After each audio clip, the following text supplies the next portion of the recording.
សួស្តីទាំងអស់គ្នានេះជា vlog វីដេអូថ្ងៃទី7ខែ5ឆ្នាំ2026អញ្ចឹងខ្ញុំមកពិតខេត្តបន្ទាយមានជ័យតាមក៏ប៉ុន្តែខ្ញុំមកសួរសុខទុក្ខមកលេងបងប្អូននៅស្រុកបណេតព្រះហើយនៅមង្គលបុរីផងហើយនៅស្វាយស៊ីសុផុនផងអញ្ចឹងខ្ញុំក៏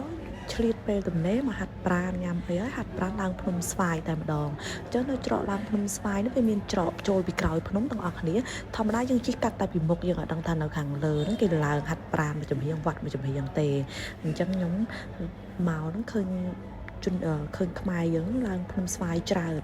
អញ្ចឹងគេឡើងលេងផងអ្នកខ្លះឡើងហាត់ប្រាណអីចឹងទៅបើខ្ញុំវិញឡើងបានទាំងពីរយ៉ាងគឺហាត់ប្រាណហើយថតរូបថតវីដេអូហើយឡើងលេងកំសាន្តព្រោះថាដែរឡើងទេនៅទីរួមខេត្តបន្ទាយមានជ័យស្វាយស៊ីសុផុនតែម្ដង